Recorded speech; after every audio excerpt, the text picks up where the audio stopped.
நண்பர்களுக்கு வணக்கம். Greene lifestyle அப்படிங்கிற யூடியூப் சேனல் உங்கள் அன்புடன் வரவேற்கிறேன். என்னடா இனியன் வந்துட்டு விவசாய யூடியூப் சேனல் விட்டுட்டு Greene லைஃப்ஸ்டைலுக்கு வந்துட்டாரா அப்படின்னு நினைக்கிறீங்களா? இல்லைங்க, என்னுடைய ஃப்ரெண்டு வந்துட்டு புளிம்பட்டி தான்.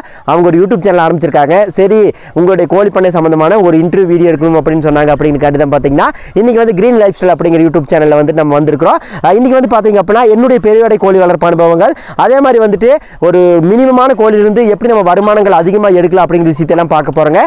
ஏன்னா இது வந்து நிறைய வீடியோக்கள் நீங்கள் நம்ம சேனலில் பார்த்துருந்தா கூட இன்றைக்கி வந்துட்டு இது பார்க்கக்கூடிய விஷயங்கள் நிறைய புதுசாக பிகினர்ஸாக வரக்கூடிய உங்களுக்கு வந்துட்டு ரொம்ப பயனாக இருக்கும்னு நான் நம்புகிறேன். அதே மாதிரி இப்போ வந்து நீங்கள் ஒரு பெருவடை பண்ண ஸ்டார்ட் பண்ணணும் அப்படின்னா நம்ம முதல்லையே கோழி எடுக்கிறதாலும் சரி, குஞ்சு எடுக்கிறதாலும் சரி, நல்ல குவாலிட்டியாக எடுத்துக்கோங்க. சரிங்களா? இப்போ வந்துட்டு நம்ம வாங்குறதே ஒரு டைம் தான் வாங்க போகிறோம். அதையும் ரொம்ப நல்ல குவாலிட்டியாக வாங்கிக்கணும். இப்போ வந்துட்டு இப்போ சிப்பிப்பாறை நாய் வந்துட்டு 5000க்கும் கிடைக்கும், 10,000க்கும் கிடைக்கும், 15,000க்கும் கிடைக்கும். ஆனால் நம்ம என்ன பண்ணணும் அப்படின்னா ஒரு நல்ல லைனேஜாக நல்ல குவாலிட்டியாக யாருக்கிட்ட வாங்க நல்லா இருக்கும் அப்படின்னு சொல்லிட்டு அவங்ககிட்ட இருந்து நீங்கள் வந்துட்டு கோழிகள் வாங்கிட்டீங்க அப்படின்னா அடுத்தது வரக்கூடிய குஞ்சுகள் இப்போ வந்துட்டு ஒரு கோழி ஒரு சேவல், மினிமம் ஒரு கோழி ஒரு சேவல் வாங்கினீங்கன்னா கூட உடனே அந்த கோழி ஒரு 11 முட்டை வச்சுது அப்படின்னா அந்த 11 முட்டைகளில் மினிமம் 8 குஞ்சு பொறிச்சா கூட ஒரு 6 மாதம் உங்களுக்கு 8 உருப்படி ஆயிருங்க. அப்போ அந்த 8 உருப்படியிலேருந்து நீங்கள் பண்ணையை வந்து டெவலப் பண்ணிங்க அப்படின்னா அதுலேருந்து காசு அப்படிங்கிறது வந்து நிறைய வர ஆரம்பிச்சிருங்க. அதே மாதிரி நிறைய நண்பர்கள் கேட்குறாங்க, சகோ ஒரு கோழிலிருந்து நான் வருஷம் எவ்வளோ டைம் குஞ்சு எடுக்க முடியும், எவ்வளோ டைம் நான் அமௌண்ட் எடுக்க முடியும் அப்படிங்கிற மாதிரி சொல்கிறாங்க. நிறைய நண்பர்கள் சொன்னாங்க, சகோ விவசாயி வந்துட்டு விவசாயத்தை விளையக்கூடிய பொருட்கள் உணவுப் பொருளாக தான் பார்க்கணும், அதை வந்து வியாபாரமாக பார்க்கக்கூடாது அப்படிங்கிற மாதிரி சொன்னாங்க. ஆனால் இன்னொன்று என்னங்க, உணவுப் பொருளை பார்க்கல, ஆனாலும் விவசாயிகளுக்கும் வந்துட்டு தேவையான அளவுக்கு பண தேவைகள் அப்படிங்கிறது இருக்குது. அதனால் நாங்கள் எப்பவுமே உணவுப் பொருளாகவே பார்த்துட்டு இருந்ததுன்னா இதில் வந்து நாங்கள் காசு சம்பாதிக்க முடியாமல் விவசாயம் அப்படிங்கிற நட்டமான ஒரு சூழ்நிலைக்கு தான் போகும். சரிங்களா? இப்போ ஒரு கோழிலிருந்து எவ்வளோ வருமானம் எடுக்கலாம் அப்படின்னு நினைக்கிறீங்க? இப்போ வந்துட்டு மினிமமாக வந்துட்டு 3 மாதத்துக்கு ஒருக்கா ஒரு கோழி வந்துட்டு ஒரு 12 முட்டை வைக்குதுன்னு வைங்க, மினிமம் ஒரு 10 குஞ்சு பொறிக்குதுங்க. வருஷத்துக்கு வந்துட்டு 4 டைம். சரிங்களா? ஒரு கோழிலிருந்து 40 குஞ்சுகள் வருது. சரிங்களா? 40 குஞ்சுகள் வந்து அப்படின்னா அந்த 40 குஞ்சுகளையுமே நீங்கள் வந்துட்டு நல்லா ஒரு 3 மாதம் 4 மாதம் வரை வளர்த்தி எடுத்து விற்றீங்க அப்படின்னா ஒரு கோழி மினிமம் 1000 ரூபான்னு போட்டால் கூட 40,000 ரூபாய் அப்படிங்கிறது உங்களுக்கு கிடைக்கும் ஒரு கோழிலிருந்து மட்டுமே வருஷ ஈல்டு. சரிங்களா? ஸோ அதை வந்துட்டு அதுக்கடுத்து இப்போ வந்துட்டு சார் நான் 100 கோழி பண்ணுறேன், 200 கோழி பண்ணுறேன் அப்படின்னா அது வந்துட்டு உங்களுடைய பராமரிப்பு பொறுத்து இருக்குதுங்க. சரிங்களா? இப்போ ஒரு 2 கோழி 3 கோழி இருக்கிறப்போ அதுக்கு நிறைய தீவனங்கள் கிடைக்கும். அதே மாதிரி வீட்டில் இருக்கக்கூடிய காய்கறி வேஸ்ட்டு, சாப்பாடு வேஸ்ட்டு, இந்த மாதிரி எல்லாமே அந்த நாடுகளுக்கு மட்டுமே கிடைக்கும். 100ங்கிறப்போ அதுக்கு வந்து கிடைக்காம போகிறக்கான வாய்ப்புகள் இருக்குது. அந்த மாதிரி சமயத்தில் நம்ம என்ன பண்ணலாம்னு சொல்லி கேட்டிங்க அப்படின்னா நீங்கள் பார்த்துக்கூடியதா தீவனங்கள் எப்படி அரைக்கணும், கம்பு ராகி மக்காசோளம் போடலாமா, அது கூட கருவாடு தூள் போடலாமா, புண்ணாக்கு தூள் போடலாமா, நெல் தவிடு போடலாமா, கோதுமை தவிடு போடலாமான்னு சொல்லிட்டு அதை நம்ம பார்த்துக்கிறது பொறுத்து அதுலேருந்து ஈல்டு அப்படிங்கிறது வருங்க. மினிமமாக வந்துட்டு ஒரு 4 மாதமான கோழிகள் இல்லை 5 மாதமான கோழிகள் பெருவிட தாராளமாக 1000 ரூபாய்க்கு விற்குதுங்க. அது கம்மியாகலாம் விற்கிறது கிடையாது. ஏன்னா உங்களுக்கே தெரியும், நீங்கள் வந்து அன்னூர் சந்தை, அப்புறம் பார்த்தீங்க அப்படின்னா துடியூர் காலையில் சந்தைக்கு போய் பார்க்கலாம், ஆனகட்டி சந்தை, இந்த மாதிரி நிறைய சந்தைகளுக்கு போய் பார்த்தீங்கன்னாவே உங்களுக்கே தெரியும். சரிங்களா? இதெல்லாமே வந்துட்டு ஒரு கோழிலிருந்து எவ்வளோ வருமானங்கள் எடுக்கலாம் அப்படின்னு சொல்கிறக்கூடிய விஷயங்களுங்க. அதே மாதிரி வந்துட்டு ஒரு கோழி நீங்கள் எவ்வளோ சகோ கொடுப்பீங்க அப்படின்னு சொல்லிட்டு கண்டிப்பாக நான்லாம் வேலை குறைச்சலாம் கொடுக்க மாட்டேங்க. மினிமமாக ஒரு கோழி வந்துட்டு நாங்கள் 1800 ரூபாய்க்கு கொடுக்குறோங்க. அதாவது கிலோ 550 ரூபான்னு போட்டிங்கன்னா கூட 1800 ரூபா வந்துருங்க. சேவல் வந்து பார்த்தீங்க அப்படின்னா உங்களுக்கு 4 கிலோ 4.5 கிலோ இருக்கக்கூடிய சேவல்கள் வந்து மினிமம் 3000 ரூபாய்க்கு நாங்கள் தரேங்க. சரிங்களா? இது எங்களுடைய விலை விவரம். இப்போ நம்ம வந்துட்டு கோழி வளர்த்துறதுக்கு முக்கியமான விஷயங்கள் என்னென்ன தேவை அப்படின்னா இப்போ வந்துட்டு R2B RDVK அதாவது வெள்ளை கலசல் நோய்க்கு எதிரான தடுப்பு மருந்துகள் போடணுங்கிறது எல்லாத்துக்குமே தெரிஞ்சிருக்கும். கிட்டத்தட்ட நம்மளுடைய விவசாய யோகம் சேனலில் 550 வீடியோக்கள் போட்டிருக்கிறேன். 550 வீடியோக்குள்ள 400 வீடியோக்களுக்கு மேலே R2B போடுங்க, RDVK போடுங்க அப்படிங்கிற மாதிரி நிறைய சொல்லியிருக்கிறேன். ஸோ அது தாராளமாக உங்களுக்கு தெரிஞ்சிடும். அதுக்கு அடுத்தது பண்ணை வந்துட்டு டெவலப்மெண்ட் பண்ணுறதுக்கு என்ன விஷயங்கள் வேணும் அப்படின்னா உங்களுக்கு வந்துட்டு மரநிழல்கள் அப்படிங்கிறது ரொம்ப அவசியமான ஒன்றுங்க. அது வந்துட்டு வேப்ப மரமாக இருக்கலாம், புங்க மரமாக இருக்கலாம், முருங்கை மரமாக இருக்கலாம், பலா மரமாக இருக்கலாம், கொய்யா மரமாக இருக்கலாம், எந்த மரமாக வேணா இருக்கலாம். ஆனால் மரங்களோட தேவை அப்படிங்கிறது வந்துட்டு ரொம்ப முக்கியமான ஒரு விஷயம். ஏன்னா கோழிக்கு வந்து நிழல் அப்படிங்கிறது ரொம்ப முக்கியமானது.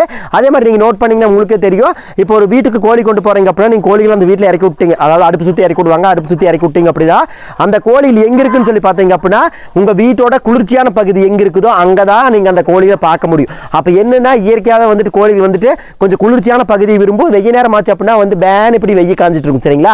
இந்த மாதிரி எல்லாம் இருக்கக்கூடிய இந்த சமயத்தில் வந்துட்டு இந்த மரங்கள் வளர்ப்பு அப்படிங்கிறது ரொம்ப ஒரு முக்கியமான விஷயம். அது மாதிரி நீங்கள் வீட்டுக்கு பின்னாடி வந்துட்டு 1 சென்ட் 2 சென்ட் கூட இருப்பீங்க, அதில் வந்துட்டு முன்னாடியே மரங்கள் வச்சிருப்பாங்க, பல மரங்கள் ஏதாவது மரங்கள் வச்சிருப்பாங்க. இருக்கிறவங்களாம் பார்த்தீங்க அப்படின்னா ஒரு 2 கோழி அப்படிங்கிற விதமாக கொண்டு போய் விட்டீங்க அப்படின்னா உங்களுடைய பண்ணையில் வந்துட்டு ரொம்ப சூப்பராக இருக்குங்க.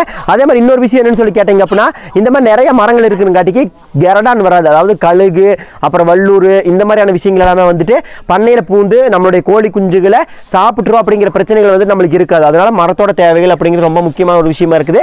அதே மாதிரி எங்களுடைய பண்ணையில் வந்து நாங்கள் நிறையா முருங்கை காய்கள், முருங்கை கீரைகள் தான் போட்டிருக்கோம். முருங்கை கீரைகள் உங்களுக்கு தெரியும், நார்மலாகவே நாங்கள் வந்து ஊட்டி கொண்டு போய் தான் சேல் பண்ணுறது ஐடியா இருக்குன்னு சொல்லியிருக்கேன். ஸோ அங்கே கொண்டு போன அப்படின்னா கட்டு 30 ரூபா அப்படிங்கிற மாதிரி விற்றுலாம். அதே மாதிரி என்னுடைய பண்ணையில் வந்துட்டு இப்போ முருங்கை நீங்கள் முடிச்சிங்கன்னா கூட கிட்டத்தட்ட ஒரு 500-600 கட்டுகளுக்கு மேலாகும். ஒரு 6000 ரூபாய் நிகர வருமானம் அப்படிங்கிறது நம்மளுக்கு தெரியாத, அதாவது மறைஞ்ச இருக்கிற காசு கூட அப்படி நீங்கள் பார்க்க முடியும். சரிங்களா? அதே மாதிரி நிறைய நண்பர்கள் எங்களோட பண்ணைக்கு வருவாங்க, சரி எனக்கு இந்த மரத்தோட குச்சி வேணும் அப்படிம்பாங்க. தாராளமாக நீங்கள் குச்சி வெட்டிட்டு போய்க்கலாம். சரிங்களா?